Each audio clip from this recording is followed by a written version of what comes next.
Bueno, buenas tardes a todos y todas. Como saben, nos convoca la presentación del último libro que escribió acá el compañero Hugo Chango Leguizamón. La editorial es la del Centro de Estudios Estratégicos Suramericanos y este libro, Poder Ejecutivo y Poder Judicial, historia de una sinuosa relación que abarca el periodo 1853-1983, es el primer tomo. Viene a completar la colección de historiadores nacionales de la editorial, que creo que se inauguró con otro libro del Chango también, es un escritor prolífero. No los voy a aburrir con el extenso currículum del Chango, porque bueno, todos los que estamos acá lo conocemos, sabemos que es un hombre muy reconocido en el Foro del Trabajo, en el que trabajó unos pocos años, 57. Es el secretario de Educación de esta organización sindical, fundador del gremio, es historiador, peronista y militante político y sindical. Si tuviera que decir algo, diría que lo que comprobé fue el diagnóstico que tengo de él cuando leí el libro. Indudablemente es un hombre que está comprometido con el futuro, y esto parece una contradicción porque cuando hablamos de historia hablamos del pasado. Y sin embargo, a lo largo de los capítulos del libro, que si mal no recuerdo son 5, no me retes si me equivoco, más allá de contar esta situación, esta relación sinuosa entre el Poder Ejecutivo y el Poder Judicial, las luces y sombras, lo que nos hace es interpelarnos y plantearnos cuestiones y traerlas al presente. Y de ese modo estamos construyendo de alguna manera futuro. Así que bueno, para mí es, más allá de lo personal, un honor poder presentar acá al compañero. El prólogo del libro es de nuestro secretario general, y está también quien hizo todo el cuidado editorial, que es la compañera Catalina, que la vemos por allá y que ha hecho un excelente trabajo. Cuando uno lee el libro es como escuchar al Chango hablar, quienes lo conocemos, está su voz en ese libro. Así que bueno, augurarte de que muchas personas se encuentren con este libro, que puedan escucharte y sentir ese amor y ese compromiso que vos tenés por la militancia, por el sindicato y por la justicia. Así que bueno, le voy a dar la palabra a nuestro secretario general, todo tuyo, el auditorio. Y no estaba fónico. Y no está fónico. No. Con voz muy clara. Bueno, realmente un gusto, un tema que nos toca mucho a nosotros, porque algunos de nosotros sabemos de esa relación en los últimos tiempos, ¿no? No necesariamente en el periodo que toma, un poco antes, y algunos estudiamos un poco, por lo menos desde más concreto de la década del 30, ¿no? En mi caso. Pero y la realidad de hoy un poco tiene que ver lo que dice Mara.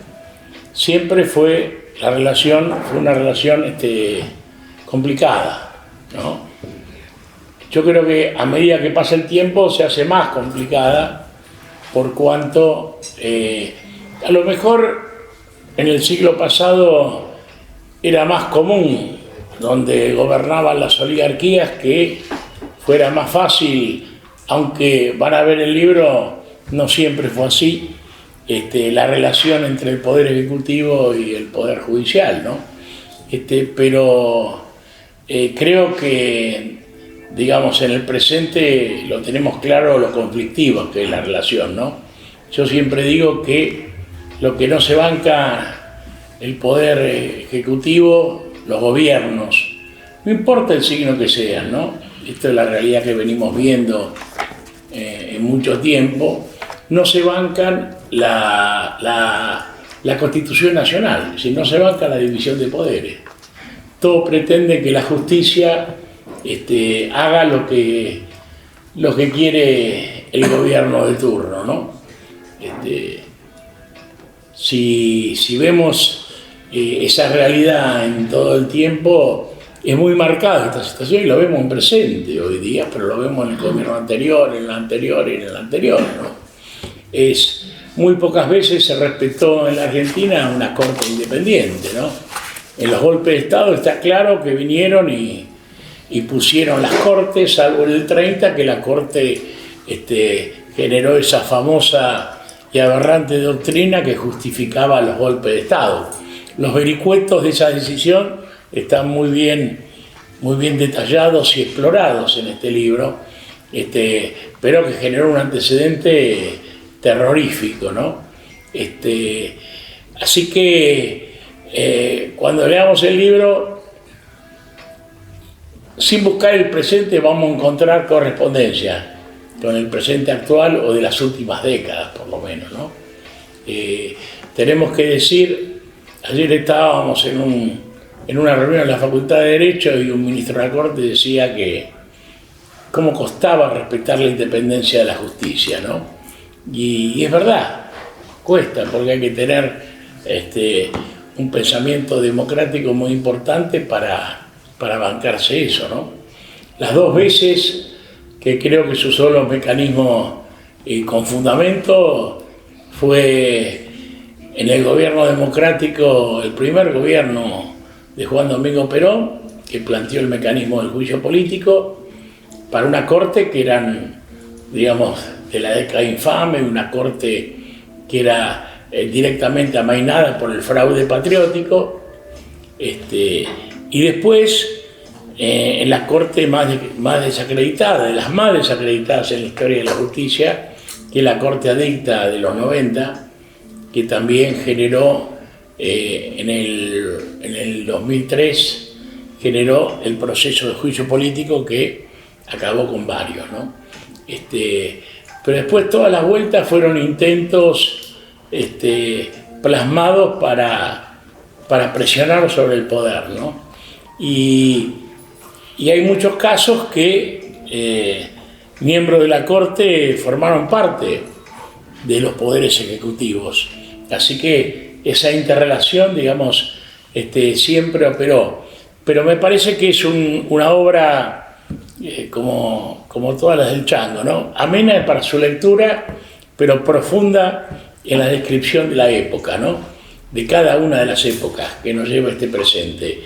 Así que, por más que ya está en elaboración la continuidad de esto, hasta el presente, esto creo que es una lectura ineludible, fundamentalmente para los que nos interesan las instituciones y la relación entre las instituciones. Y reitero, no me voy a extender mucho más, pero reitero, leyendo este libro vamos a entender muchas cosas también que pasan en este presente, en esa relación entre ambos poderes del Estado.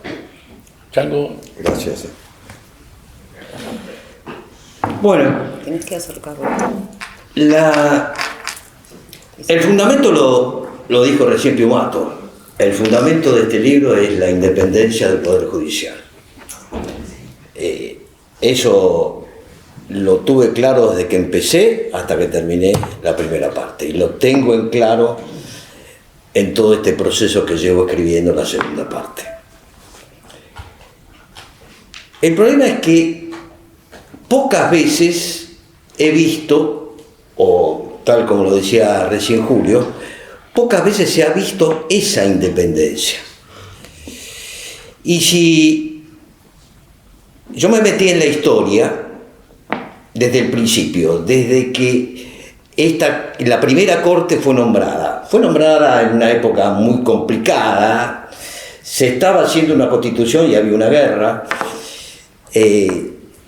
los problemas fueron totales, muy difícil, una época en que estaba muy lejano la idea de un poder de esa naturaleza. Solamente les digo que Sarmiento, cuando hizo el famoso censo, registró en toda la Argentina 430 abogados. Si pensamos hoy en día, ni 430.000. Mucho más. Y hoy en cada momento se está recibiendo un abogado nuevo.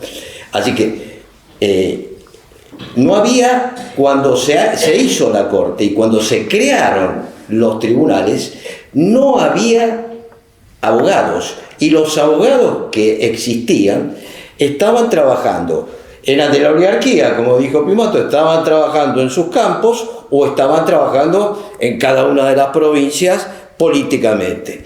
O sea, era muy difícil el tema de encontrar a alguien. Y además de ese alguien, tenía que estar al servicio, cuando llegó la cosa ya más pacífica y más dominante por parte de Mitre, tenía que estar al servicio de Mitre. Todo el siglo XIX hubo subordinación total del Poder Judicial al Poder Ejecutivo. Es indiscutible eso. El Poder Judicial no existía como tal, como ente o como poder, como dice la Constitución, porque no era un poder.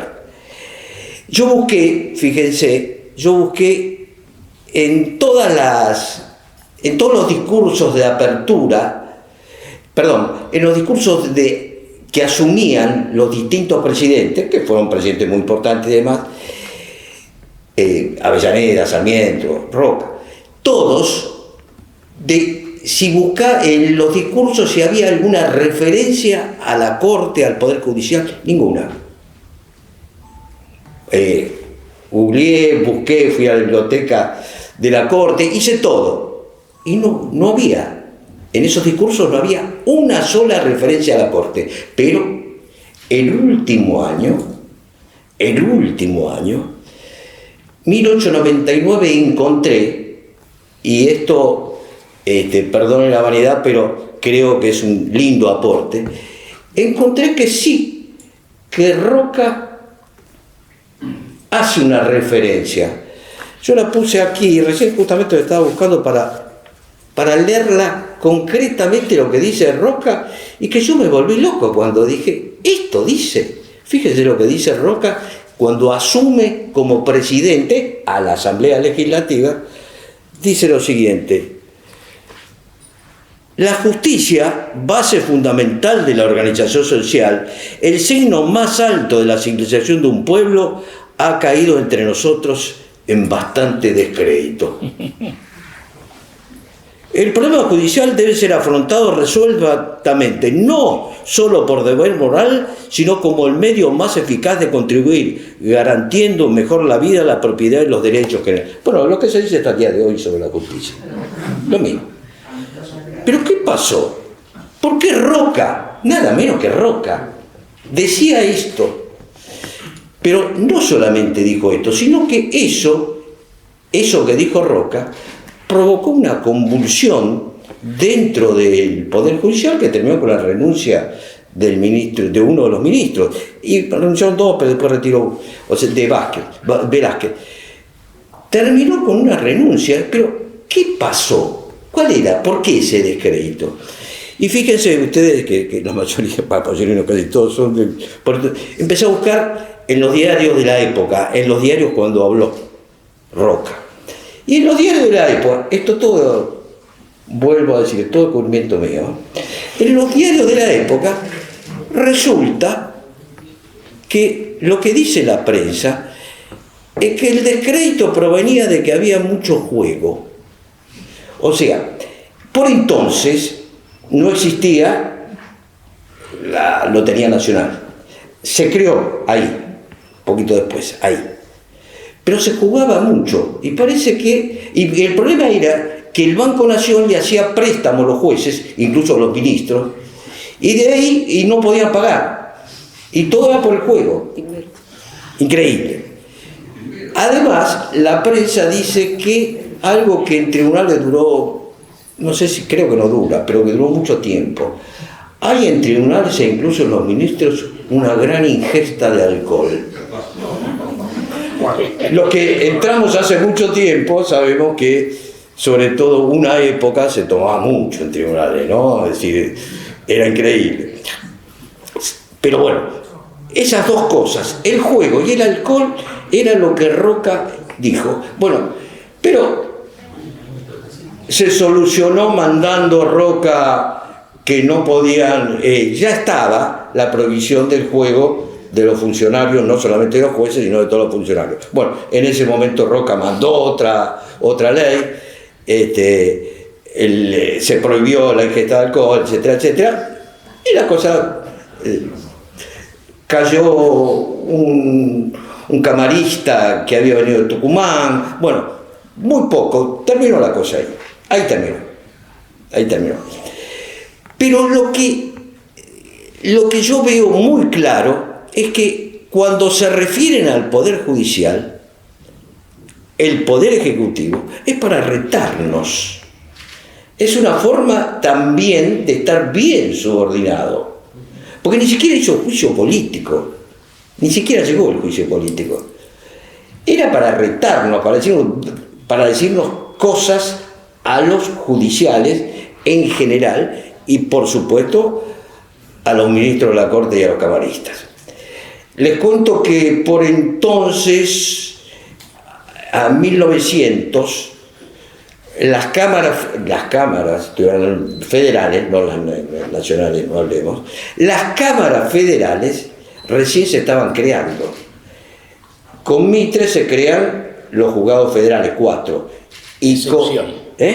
Juzgados de estaban los de sección, exactamente, estaban los de sección, que eran los de Mitre, los de frontera. Pero se crean 4 federales. Y después se crea la Cámara Federal en esta época. ¿Por qué se crea la Cámara Federal? Porque el grado de apelación de los juzgados federales era directamente la Corte. O sea, la Corte entendía como segundo grado y no como tercer grado. O sea, era el lugar donde iban las apelaciones de los problemas federales de esos países, de esos juzgados. Bueno, el tema es de qué manera uno puede ir avanzando sobre esa búsqueda de cierta independencia. Hubo después, y lo nombró Roca, un ministro que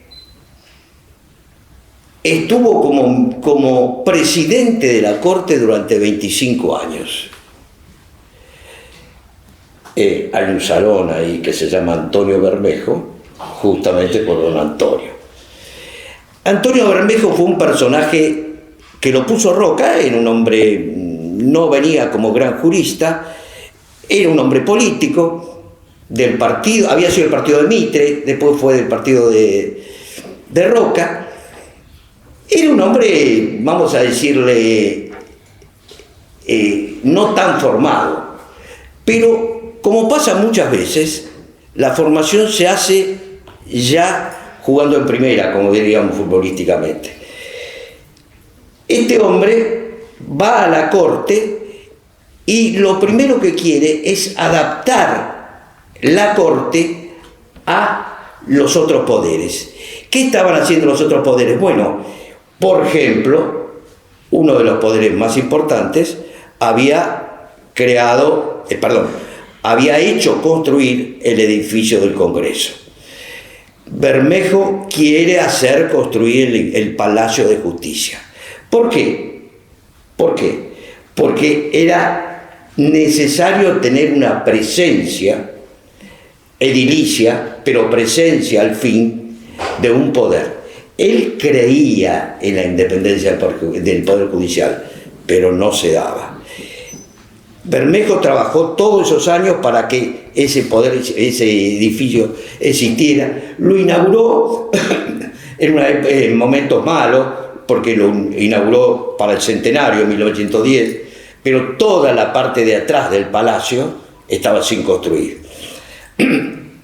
Como todo se hizo con material importado, llegaba con dificultad, y cuando vino la Primera Guerra Mundial no se importó más material. Entonces todo el edificio nuestro de la Corte quedó parado, pero quedaba la parte de adelante y ahí estaba. Para que ustedes tengan una idea, la Corte se instaló, después de estar un tiempo donde era el Consejo Deliberante, se instaló donde hoy es el Banco Central. Y Amoedo, en en un libro costumbrista, dice que los ministros de la Corte, ahí en el Banco Central, en invierno no tenían calefacción. Entonces ponían expedientes viejos en el piso, por el frío que tenían, y pisaban los expedientes en las reuniones de reuniones de corte. O sea, era una etapa muy... No cambió mucho la calefacción. Bueno, no, pero en la corte sí, en la corte sí. Depende En la corte del área. tiene calefacción, sí, sí. Bueno, les decía entonces que esa capacidad que tuvo y ese trabajo que tuvo en esos 30 años, en 25 años en la Corte, fue un trabajo realmente notable. Pero sin independencia, sin clara independencia. Pero fíjense lo que son las cosas. Viene el golpe de Estado. El golpe de Estado fue de 1930, como dijo Pimato, fue una de las peores. En ese momento, el Poder Judicial apareció como poder. ¿Por qué? Y no eran las instituciones. ¿Por qué? Porque el gobierno militar del general Uriburu necesitaba que lo reconozcan. Y ahí vino lo que hoy diríamos una barbaridad. Por acordada, y ustedes saben muy bien que la acordada es para dentro del Poder Judicial, no es para la Nación. Por acordada reconocieron al gobierno. Por acordada le tomaron juramento al general Uriburu. Se trasladó el que era presidente de la Corte, se trasladó a la Casa Rosada para tomarle juramento, que lo hizo en el balcón, porque eso fue increíble. El general Uriburu juntó gente en la Plaza de Mayo y juntó, parece mentira. Meses antes había juntado la gente de Irigoyen y ahora la juntaba también en cantidad de gente en Plaza de Mayo el general Uriburu. Bueno, el presidente de la Corte de ese entonces, y después va a ser todo el periodo, y el periodo que nombró Julio, es Roberto Repetto, nombre de la biblioteca. La biblioteca de la Corte se llama Roberto Repetto. Todos son nombres que hoy en día tenemos, sobre todo en el cuarto piso. Roberto Repetto fue el que redactó la acordada, fue el hombre que hizo todo lo que tenía que hacer en favor del gobierno militar, y después, cuando hubo el gobierno del fraude del general Justo, también hizo todos los deberes, toda esa subordinación cuando los habían llamado como poder. Ahora no hubo poder. Ahora, en esa década, el Poder Judicial otra vez subordinado. Y en el 43, la misma acordada, hacen lo mismo. El golpe viene y hacen absolutamente lo mismo. En el 43, otra vez, la misma acordada, el mismo juramento ante el juez, que, Repetto, que se traslada a la Casa Rosada, como si fuera un escribano, y le toma juramento a Repetto. Le tomó juramento fundamentalmente a Ramírez, porque al anterior no. Y le tomó después a Ramírez y después a Farrell, a tu abuelo. No es mi abuelo. Bueno, era el novio de la abuela. A tu abuelo. Bueno.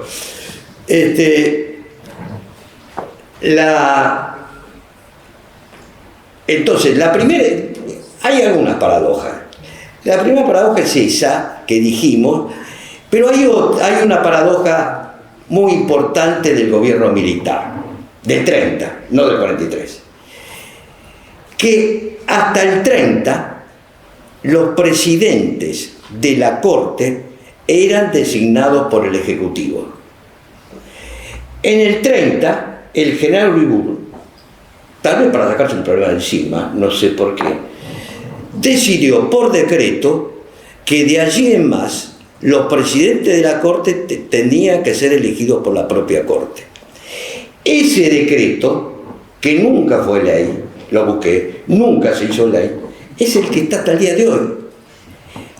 O sea, en el 30 un gobierno militar hace que una Corte, la Corte tenga, porque ese es un principio, es un principito, es apenas algo, pero por lo menos es algo independiente, porque en ese momento ni siquiera al presidente de la Corte lo nombraba la misma Corte, lo nombraba el Ejecutivo.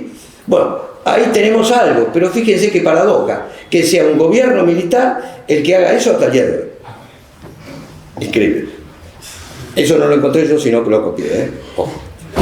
Bueno, no me voy a referir. Seguro, ¿viste? Ah, sí, pues está. Hace 2 horas que salió a buscar. Era guatero que Faltaba agua, le parece. Perdón, los que quieran hacer alguna pregunta, yo no quiero dar una especie de charla, de una clase.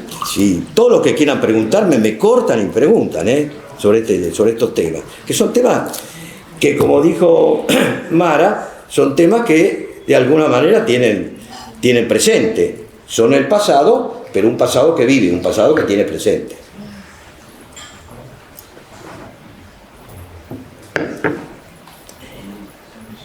El primer juicio político a la Corte fue el del año 46-47, que terminó, a los ministros que venían de estos dos procesos y que el presidente era Roberto Repetto. Pero hubo un ministro al que no le hicieron nada. ¿Y qué? Ustedes lo conocen, algún descendiente. Tomás Casares. Tomás Casares era un ministro que fue designado por el golpe militar del 43. Era un hombre católico, bastante reconocido como jurista, y Perón no le hizo juicio político. Le hizo juicio político a los otros, a Repetto, que había pedido la jubilación y lo mismo, no se lo aceptaron y lo echaron. Ese Casares fue un hombre católico, pero fue un hombre católico, vamos a decirle, consecuente, porque en el conflicto de Perón con la Iglesia, en el 54-55, Casares dejó de ir a la Corte, no renunció. Dijo, no, yo con este presidente no voy más a la Corte. Cafiero tampoco. Cafiero también. ¿Quién? Cafiero. Bueno, Cafiero también. Sí, varios. Sampay se fue. O sea, de los peronistas de aquella época, por ejemplo, Arturo Sampay, Antonio Cafiero, un montón de ellos siguieron otra línea, no aceptaron esas diferencias de Perón con la Iglesia. Diferencias importantes. Bueno, lo que le quería decir, Casares era un hombre católico y fue consecuente hasta el final. Pero fíjense, vino el Libertador y lo echó. Lo echó mal. Lo llegaron a detener, la Iglesia a través de... consiguió que lo liberen. A los demás ministros de la Corte, a todos fueron presos, todos, de la época peronista. Todos. Y camaristas también, los camaristas nuestros del Laboral fueron todos presos.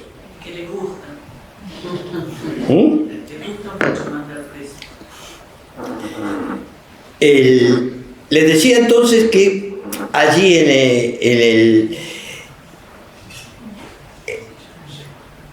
la Libertadora, la Revolución Libertadora, no fue como los otros golpes que vinieron con el absoluto mando los militares.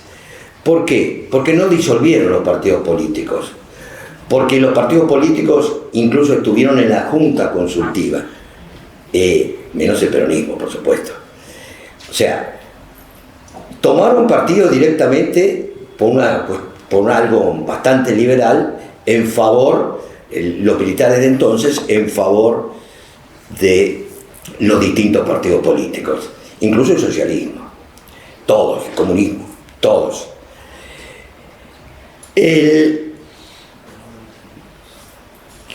Inmediatamente vino la convención para reformar la Constitución del 49, lo que ustedes saben.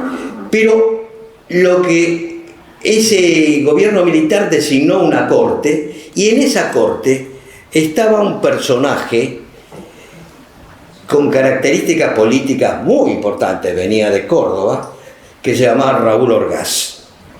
Raúl Orgaz incluso fue candidato a presidente por el Partido Socialista. Raúl Orgaz entra a la corte y al poco tiempo, ya sobre el final de la Libertadora, pero ya con Aramburu, fue designado presidente de la corte por la misma corte. Raúl Orgaz es un hombre, un jurista de prestigio, también una personalidad muy respetada, no solamente en Córdoba, sino en todo el país. Y fue muy interesante que apareciera él en un momento, vamos a decir, que se complican las cosas, porque llega el gobierno en el 58 de Arturo Frondizi, otro ejecutivo, y ese ejecutivo dice algo que hoy en día nos parece normal, bien, que todos los jueces que hay, ahora que está en el 58, tienen que tener acuerdo del Senado. No estaba pidiendo nada raro, no estaban pidiendo una locura. Ahí agarró el cansancio moral.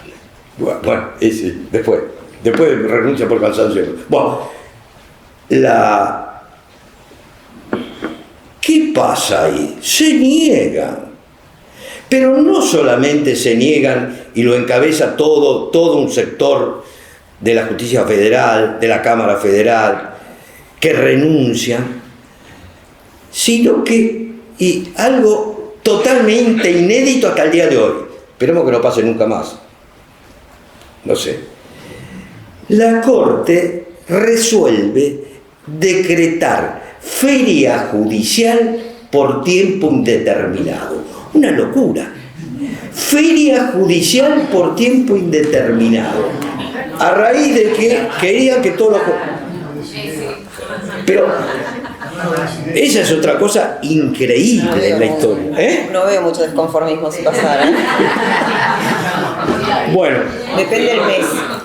Frondizi, que yo tuve relación, lo fui a ver 2 veces, no sabía qué hacer. ¿Saben cómo se arregló el asunto? El presidente del Colegio de Abogados, no del Colegio Público porque no existía, del Colegio de Abogados que todavía existe en el mismo lugar, en la calle Montevideo. El presidente del Colegio de Abogados de ese entonces era Landaburu, que había sido ministro de Justicia de la Libertadora. Y Landaburu, Laureano, que se llama Laureano Landaburu, decide ofrecerse a Frondizi como mediador entre la Corte, fíjense, entre el Poder Judicial y el Poder Ejecutivo en este conflicto. Inédito, totalmente inédito. Bueno, y empiezan las reuniones y demás. Frondizi se compromete en unas cosas raras, pero tenía que solucionarlo. Frondizi nos contaba algo así, pero de manera... No quería hablar mucho del tema, pero algunas cosas nos dijo, o me dijo. Frondizi, ¿qué es lo que hace en ese momento? Le promete a Landaburu 2 cosas. Que iba a retirar, que retiren las renuncias que han retirado cualquier pliego. Que de ahí en más, los futuros jueces que iba a nombrar él, si continuaban con la renuncia, iban a ser consensuados con el Colegio de Abogados. O sea, aparecía el Colegio de Abogados designando jueces. Una cosa increíble. Pero fue así. Yo lo cuento, pero lo pueden ver. Eso sí, está en todas partes. Pueden ver lo que pasó en el año 58. En el marco de la debilidad con los pronunciamientos militares, ¿no? En el marco de la debilidad, no solamente con los pronunciamientos militares, y de todo el gobierno de Frondizi. Todo el gobierno de Frondizi. El gobierno de Frondizi no era un gobierno que tenía todas consigo. Todas consigo no las tenía. Había pasado 42 golpes de Estado, intentos, no hubo golpes en sí. Increíble. Pero bueno, en toda esa situación tan irregular pasó eso. Por eso les digo, ¿y cuál es la cuestión aquí? Aquí pareciera que esa relación, por eso lo de sinuosa, es relación entre el Poder Ejecutivo y el Poder Judicial atravesó un momento insólito en el año 58. Increíble que estuviera pasando eso.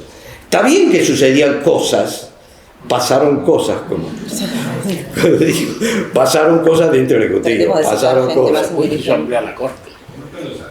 No solamente quiso, amplió. A 7. La amplió. Ahí Frondizi ya empezó a pisar más sobre el terreno firme. Amplió la Corte a 7, él los nombró, y bueno, algunos de los, en general, los nombrados por Frondizi pertenecían a su riñón. A pesar de que algunos después lo enfrentaron, o no le dieron bolilla, lleva ejemplo, un jurista que tenía mucho cartel, Luis Boffi Bollero, enfrentó después a Frondizi y no le aceptó nada de lo que él después proponía. Pero bueno, lo cierto es que Frondizi, al ampliar a 7 los miembros de la Corte, lo pudo tener a la Corte más a su servicio que antes. Y volvemos a lo de antes, más subordinada que antes. Volvemos a lo que dije al principio, más subordinada. Después pasa otra cosa con la Corte que también llama la atención, con la Corte y el Ejecutivo. Viene un golpe, de esos golpes raros que se dan, que los milicos no querían asumir y bla, bla. Frondizi hizo todo lo posible para que el presidente del Senado fuera presidente, José María Guido. Y en el año 62 llegó José María Guido a presidente de la Nación. Pero resulta que al mismo tiempo, cuando él llega, disuelven el Parlamento. ¿Cómo? Sí. Es un golpe militar raro que disuelve al Parlamento, pero conserva el Poder Judicial. Y entonces Guido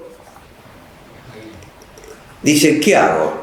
Y el mismo Frondizi desde la cárcel dice, a la Corte. En la Corte estaba un personaje que después volvió, que capaz ustedes lo deben conocer, Julio Llanarte, que fue el que hizo toda esta historia de tratar de ver de qué manera conjugaba el Poder Ejecutivo con el Poder Judicial. Finalmente lo que hizo Ollanarte es decir, bueno, que venga, pero fíjense, distinto al otro, que venga Guido a jurar al Palacio.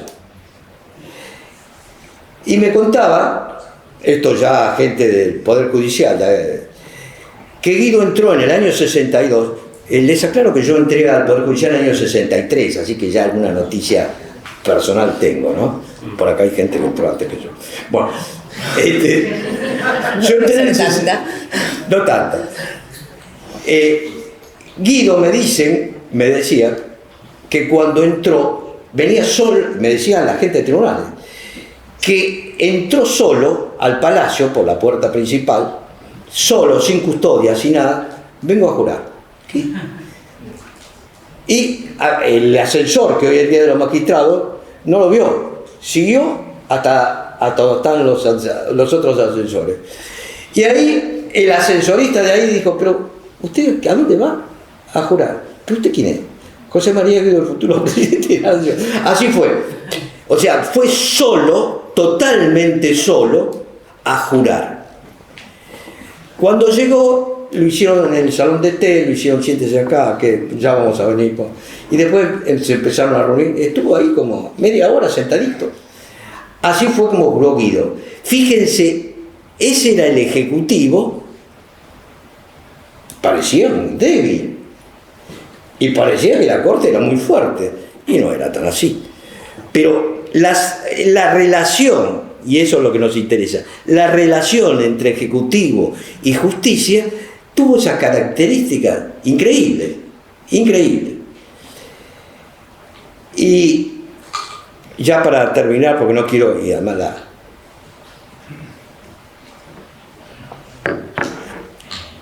tal vez en el final del proceso, les cuento, Julio esto no lo sabe porque estaba detenido, pasó todo el proceso detenido. Nosotros, iba a venir Horacio Alonso, pero nada, otra vez más. Horacio Alonso era el secretario general de nuestro sindicato, y durante el proceso tuvimos una relación con la Corte, vamos a decirle, sobre todo la última, en la etapa de Gabrieli, de Adolfo Gabrieli. Gabrieli nos recibía, íbamos a verlo a Gabrieli, constantemente, y no puedo conseguir muchacho, era un tipo muy simpático. Y nos dio todo lo que podía darnos, e incluso nosotros en aquella época tiramos petardo, estaban prohibidas la huelga y tiramos petardo, gamexane en el palacio. Era la época del proceso militar, y hicimos todo lo que había que hacer. Yo en la historia nuestra digo que es una época de epopeya. Los de laboral no, porque éramos más. Mirá que hay muchos de la No, del palacio. No, lo del civil. Lo del civil cierto, porque estaba en el palacio. Lo del civil estaba en el palacio.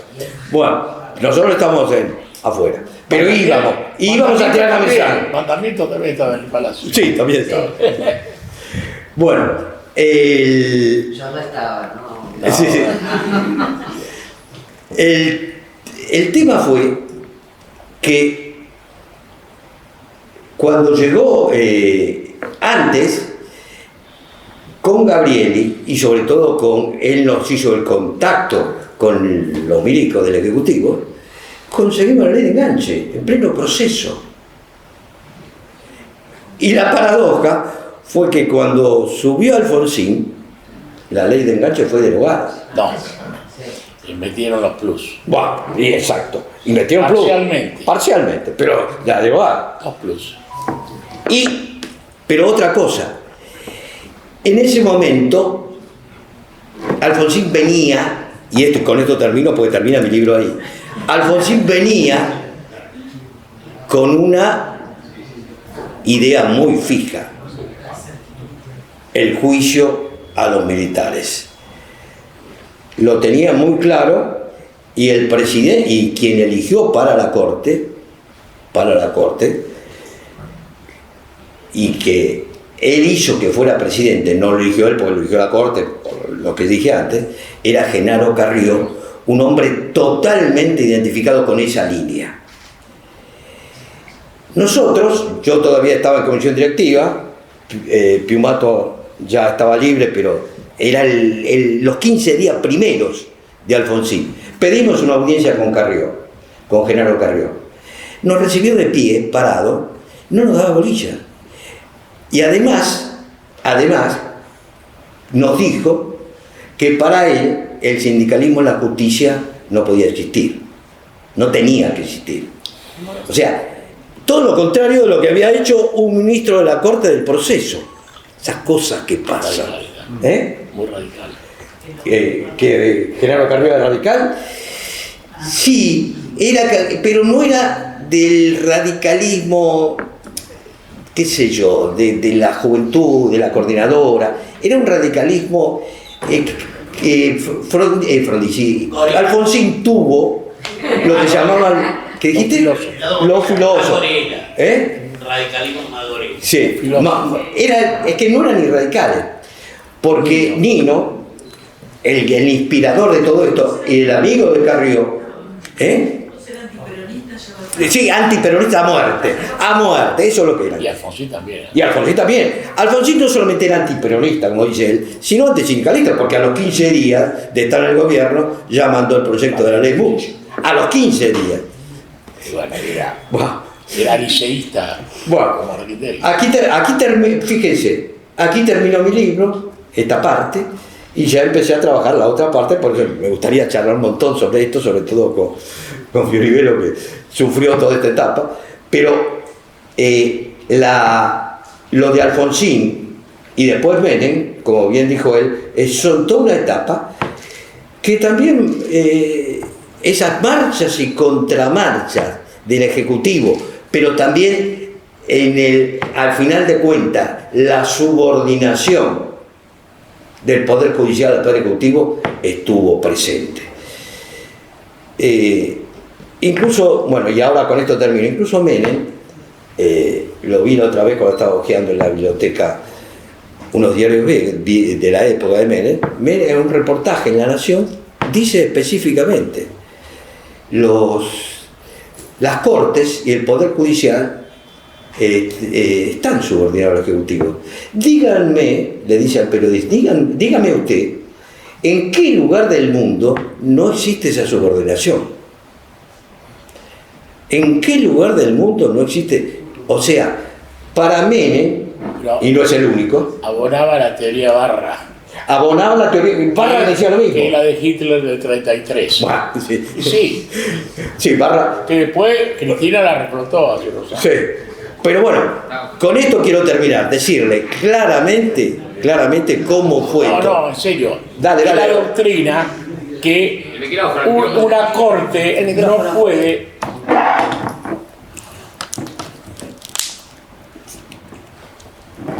El límite de la Corte no es la Constitución Nacional, sino la voluntad popular. Y si el pueblo votaba un gobierno, la Corte o la Justicia no podía poner trabas a lo que iba a ser ese gobierno. Esto es lo que hizo Hitler en la década del 30, lo hizo, y el argumento que usaba Cristina cuando tuvo algunos fallos desfavorables antes del 2015. La misma línea argumental, que la voluntad popular está por encima de todo. Lo que dijo Barra. Es la teoría de Barra. Sí. Se conoció como teoría de Barra, pero Sí, antes. Barra lo repitió no hace mucho. Bueno, con esto doy por concluido. Si le dieron ganas de leerlo, léanlo. Le digo, como lo traté de escribir lo más claro posible. Yo cuento un tema porque estuvimos muy involucrados, ya no en la Corte, sino